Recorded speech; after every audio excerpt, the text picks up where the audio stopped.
What's happening, people? Welcome back to the channel. Welcome back to Scouse Gooner TV. So, Arsenal 3, Coventry City 0.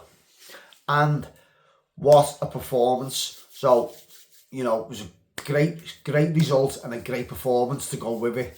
It just capped off the great performance we had against Manchester City in the Community Shield. Now we've just carried that on into the Premier League now. So, a couple of great performances from one or two of the players in particular, Odegaard and also Solis. But first of all, I want to talk about the starting 11. Now, the starting 11, he picked the majority of the players that I would have gone for other than one or two. Now, Declan Rice got a start. Now, he probably would have played Bruno and rested Rice. Only there's Bruno's got a little injury, or a little niggling injury, so he started with Rice. I also believe that, or I would have gone with Noni, because I would have picked Saka, only I would have preferred to just rested Saka and give him more rest time, you know what I mean? I didn't think we actually needed him in the side to beat Coventry City, but Arteta went with Saka either way, and in all fairness, he had a great performance. Saka is actually now looking back to the old Saka of old. And if we want to retain this title, we're going to need the likes of Saka and Odegaard. Now, Odegaard's performance, yet again, excellent. He's another one who looks like he's back to his best. We didn't have them two in particular for the majority of last season. And even when they were playing, the performances weren't up to par worthy. But already in the Community Shield and during the World Cup with both players, even Saka, although he was rested in a couple of games or only come on in the sub, his performances in the World Cup were his levels had raised, let's just say that, and now he's brought that back into Arsenal. So it's looking like we've got them two back to their best, and hopefully that carries on through to the end of the season. Solis, yet again, another great performance by him, as in the Community Shield. Now, he is looking like a bargain.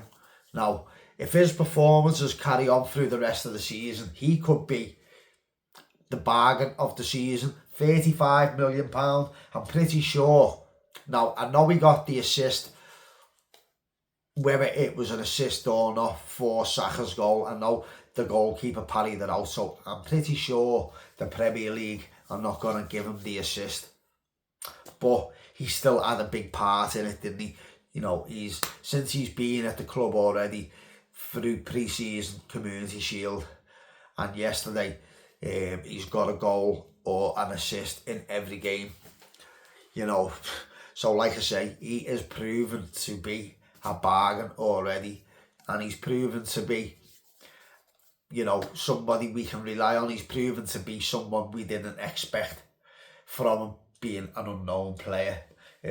But like some of these unknown entities, these type of players are the players that the likes of Bournemouth, Brighton and teams like that snap up on the cheap and end up selling 2 or 3 years later for 3-4 times the amount.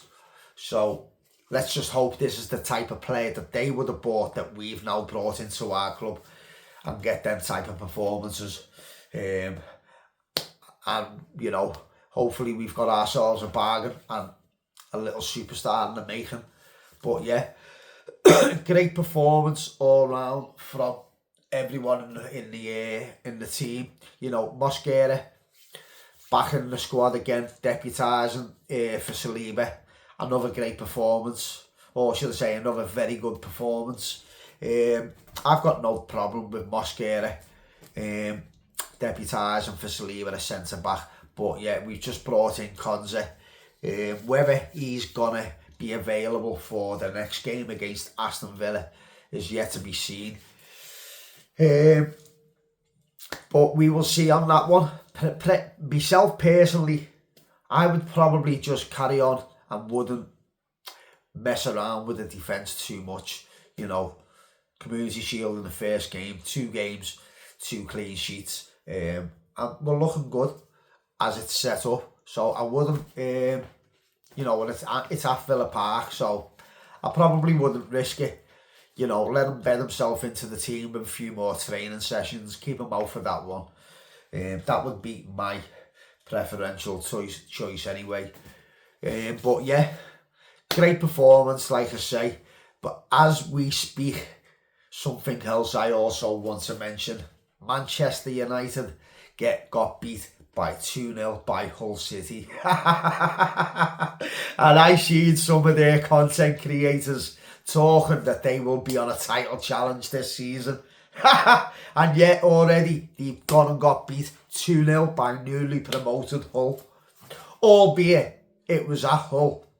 You know, they should be going there, especially with some of the signings they've made and the front three they've got. Yet the defence ain't great. But, you know, I think some of their fans, as I was telling myself, watching them, you know, they're getting too carried away with themselves. But, you know, they've just had their eyes wiped, haven't they? But another result, which is still playing as we speak, which is even greater, Tottenham are getting beat. Now, I've also heard same bullshit from their fans recently, content creators, chatting that they could be in a title challenge or at least top 4. And now they're getting battered 3-0 at Brentford. It's great, isn't it? It's fucking great. You know, it looks like we've already got a 3-point gap over them too. I don't really expect them to... Now, don't get me wrong, I kind of personally do believe that they will have good seasons. How good, I don't know. But it's not looking good for them at the minute, is it? A 2-0 defeat for United, and currently Spurs are getting beat 3-0.